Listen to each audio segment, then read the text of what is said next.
Continuando con el Discipulado 1, dentro de la segunda sección que hemos titulado Evangelismo, hoy estudiaremos la lección número 5 que se llama Presentando la gracia a hermanos apartados.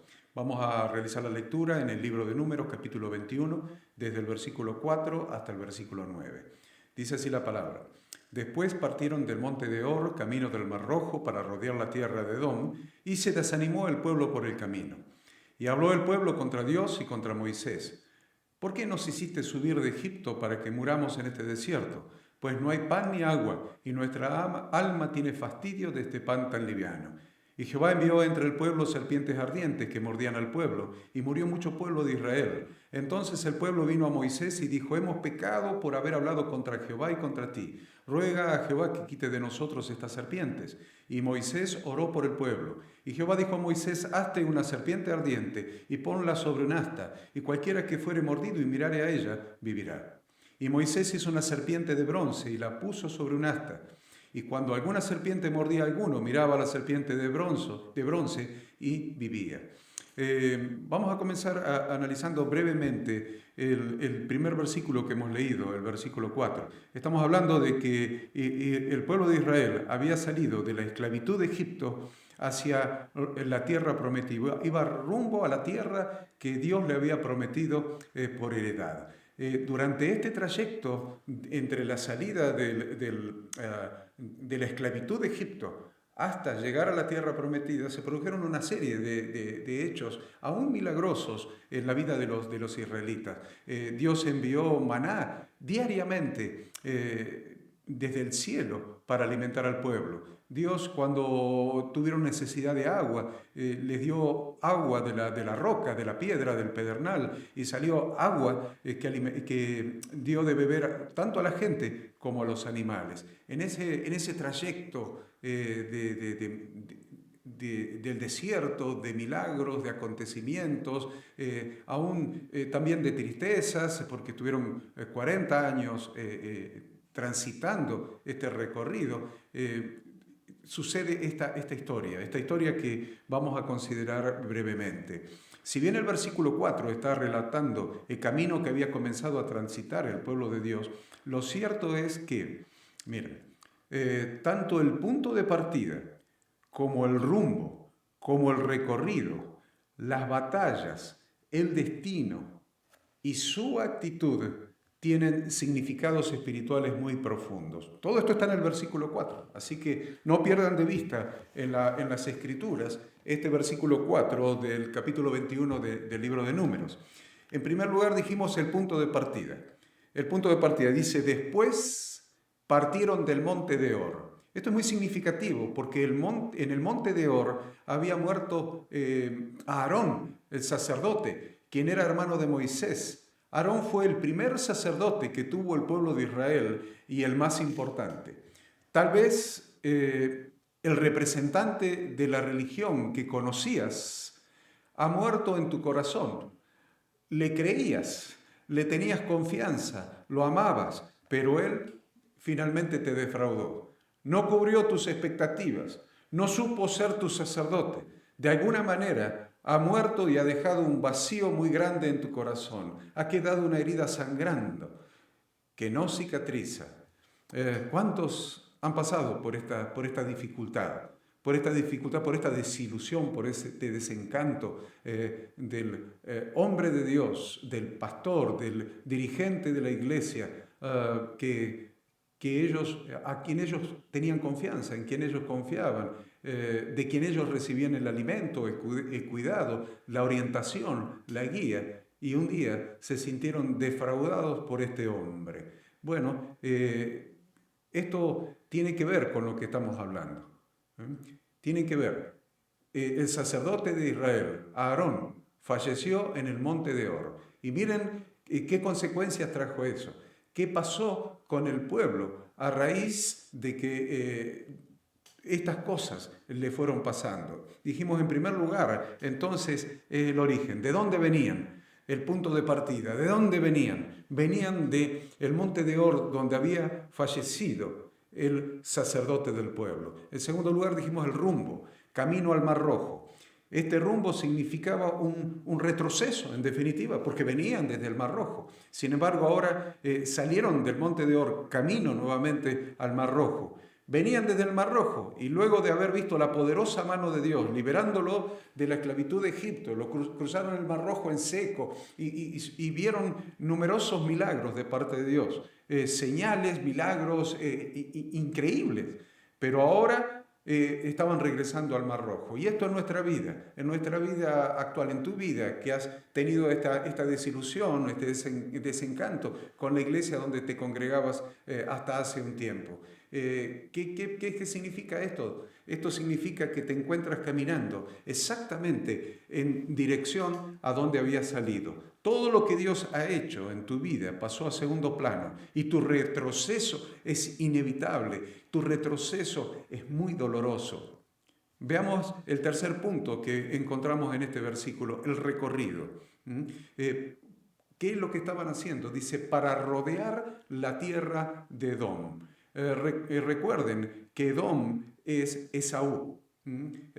Así como Israel es Jacob, Edom es Esaú, y ambos eran hermanos gemelos, eran hermanos mellizos.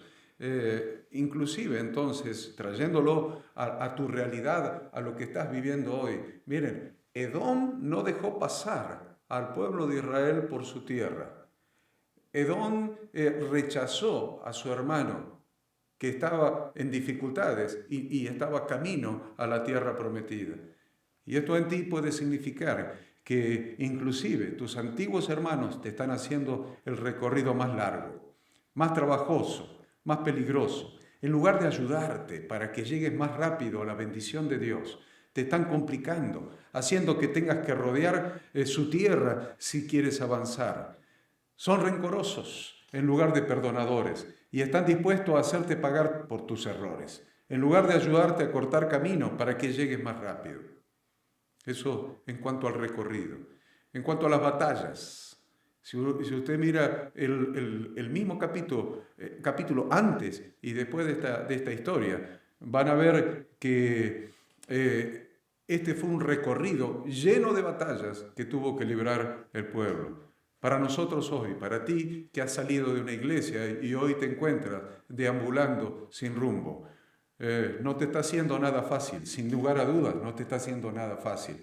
El enemigo ha visto que el sacerdote en quien confiabas ha muerto y que tus hermanos no te reciben en su tierra por tus errores y han comenzado a atacarte para destruirte.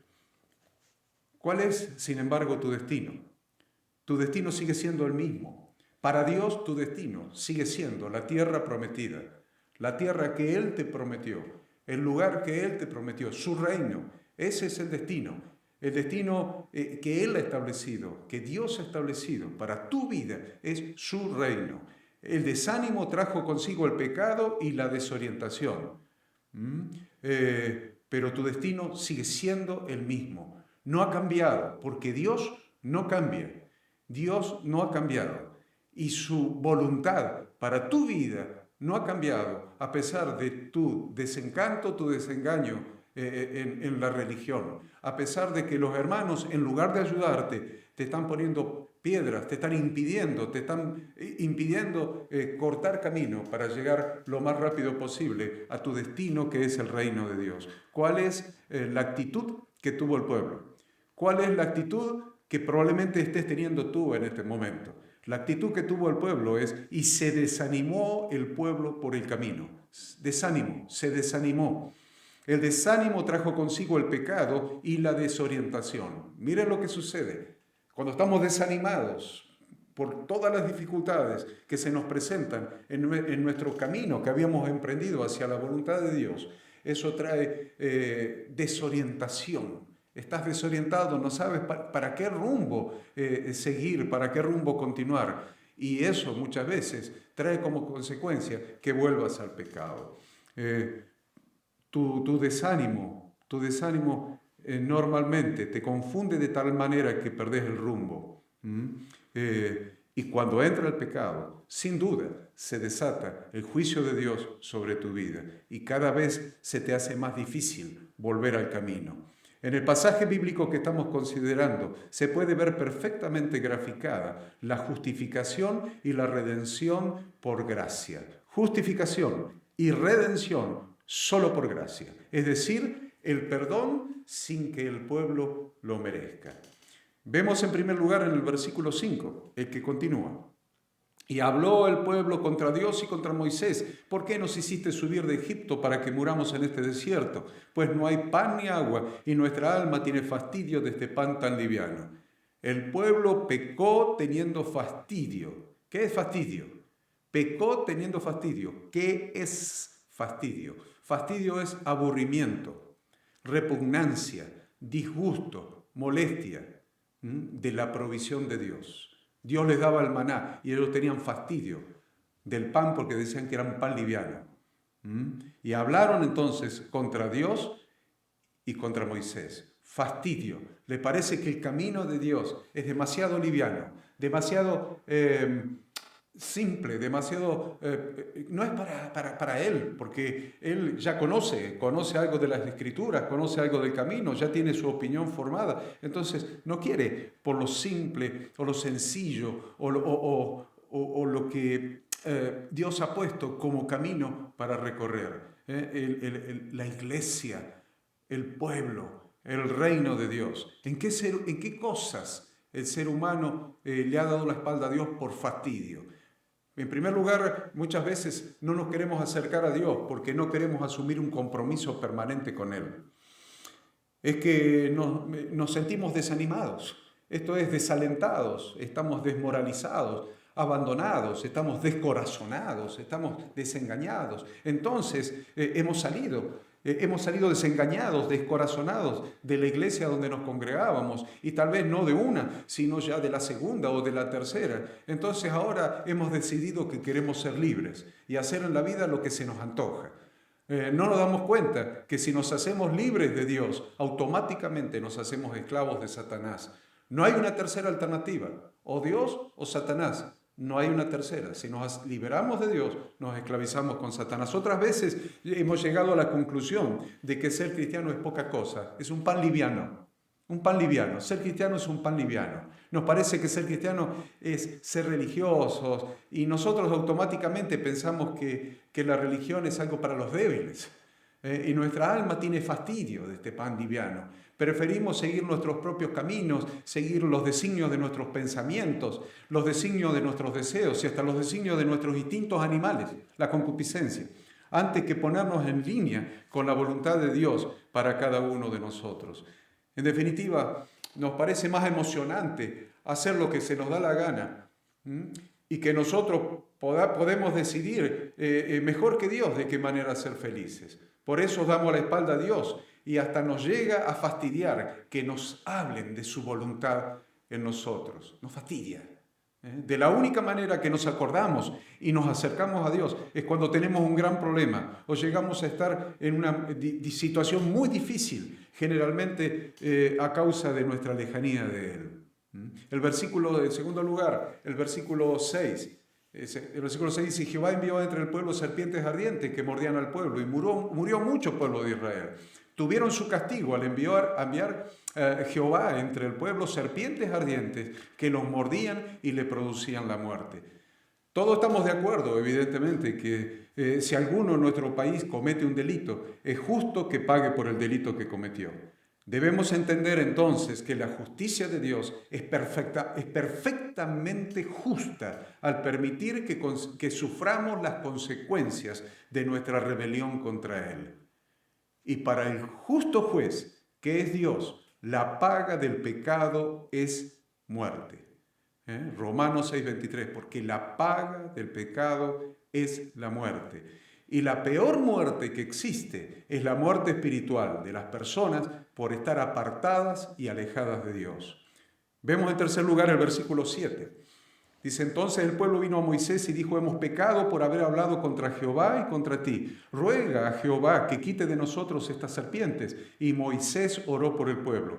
El pueblo se arrepiente, manifiesta su arrepentimiento y pide a Moisés que ruegue a Jehová que quite el mal, la muerte, que había sobrevenido por culpa de su propio pecado. En este versículo se establecen los primeros pasos hacia la sanidad, los primeros pasos hacia la restauración espiritual a través del perdón de Dios. La única manera en que en la vida del ser humano haya una restauración espiritual, una sanidad hasta en lo más profundo de su ser, la única manera es recibir el perdón de Dios. Y el perdón de Dios tiene requisitos para llegar a Él. Y son, en primer lugar, estos tres. En primer lugar, el arrepentimiento. En segundo lugar, la confesión. Y en tercer lugar, el pedido de perdón. Vamos otra vez. En primer lugar, el arrepentimiento. En segundo lugar, la confesión. En tercer lugar, el pedido de perdón. Vemos en los versículos 8 y 9 lo siguiente. Y Jehová dijo a Moisés, hazte una serpiente ardiente y ponla sobre un asta. Y cualquiera que fuere mordido y mirare a ella, vivirá. Y Moisés es una serpiente de bronce y la puso sobre un asta. Y cuando alguna serpiente mordía a alguno, miraba a la serpiente de bronce y vivía. Dios les extiende un favor no merecido, se llama gracia. Gracia, favor no merecido, amor de Dios no merecido, milagro no merecido, perdón no merecido. Todo lo que no es merecido viene de la gracia. Dios le extiende entonces un favor no merecido, haciendo levantar a Moisés una serpiente de bronce sobre un asta, de modo que cualquiera que fuere mordido y mirare a ella, viviría. Es necesario entonces que entendamos lo siguiente. Debemos entender que esta serpiente de bronce es figura de Jesucristo y su obra perfecta en la cruz del Calvario.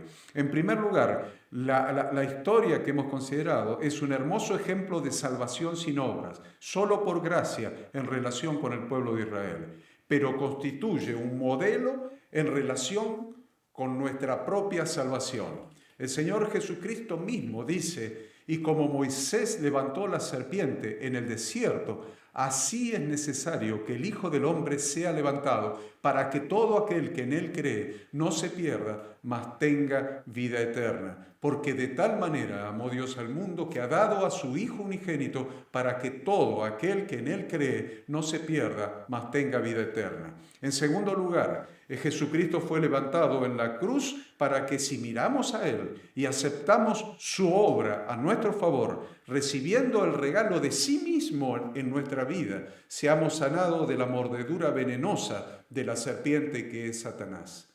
No hay otro camino, no hay otro camino. No hay otro mediador entre Dios y los hombres, solamente Jesucristo, hombre, y crucificado en la cruz del Calvario, llevando toda nuestra rebelión, todos nuestros pecados, dándonos una nueva oportunidad, una oportunidad de comenzar de nuevo una nueva vida tomado de su mano, una nueva vida en su reino, con Él mandando en nuestra vida, dejando de mandar nosotros, dejando de que Satanás nos siga metiendo mugre, desánimo y todo tipo de mal pensamiento en nuestra mente y sometiéndonos al Señor Jesús como Señor, como Salvador, como Rey de nuestra vida. Solamente mirando la cruz de Cristo, donde Él pagó por nuestros pecados para reconciliarnos con el Padre, es el camino para regresar al Padre. Hay un solo Dios y un solo mediador entre Dios y los hombres, Jesucristo hombre, el camino y la verdad y la vida. Entonces, vamos a ver cuál es el camino para ser librado de la esclavitud del pecado y la muerte espiritual. Camino para librarnos de la muerte espiritual. No importa por qué razón haya venido esa muerte espiritual, con razón o sin razón. Con razón o sin razón. Es probable que hayamos sido heridos en las iglesias. Es probable que tengamos muchas razones para estar enojados y desanimados y fastidiados y desalentados. Es muy probable que tengamos razón. Sin embargo, tenemos razón con relación a los hombres, tenemos razón con relación a la religión, pero no tenemos razón con relación a Dios. Y si queremos recibir la promesa que nos ha hecho Él de heredar la vida eterna, de entrar en el reino de Dios, de entrar en el reino de los cielos, hay un solo camino para ser librado de la esclavitud del pecado y aún de la muerte misma. El primer paso, siempre el primer paso, es arrepentimiento y confesión. arrepentimiento y confesión. En el versículo 7 el pueblo vino y dijo, hemos pecado. El pueblo reconoció su pecado, se arrepintió y confesó. No le echó la culpa al líder, no le echó la culpa al líder de turno, quien quiera que haya sido, Moisés, el faraón, quien sea que los puede haber desilusionado. No cometas ese error de estar camino nuevamente del Mar Rojo, camino nuevamente de Egipto, echándole la culpa a otras personas, ya sea el pastor que te desilusionó, ya sea un hermano, ya sean todos los hermanos, ya sea esta iglesia, la otra iglesia o lo demás allá. Echar la culpa no sirve. Lo que sirve es reconocer el propio pecado, porque cada uno dará cuenta de sí adelante de Dios. Cada uno va a dar cuenta por sí mismo. Entonces el camino siempre es reconocer el propio pecado y arrepentirse y confesar nuestro pecado a Dios. El verdadero arrepentimiento y la confesión a Dios de que hemos pecado contra Él son los dos primeros pasos que debemos dar para recibir el perdón. Debemos arrepentirnos de nuestra rebelión, de haber dado la espalda a Dios de todos nuestros pecados. Si nos arrepentimos y venimos a Él, Dios siempre nos da una nueva oportunidad. Nos perdona y nos da nueva vida en Cristo. Dios hoy nos quiere dar una nueva oportunidad. Dios te quiere dar una nueva oportunidad, no importa cuál haya sido tu desilusión, tu desencanto.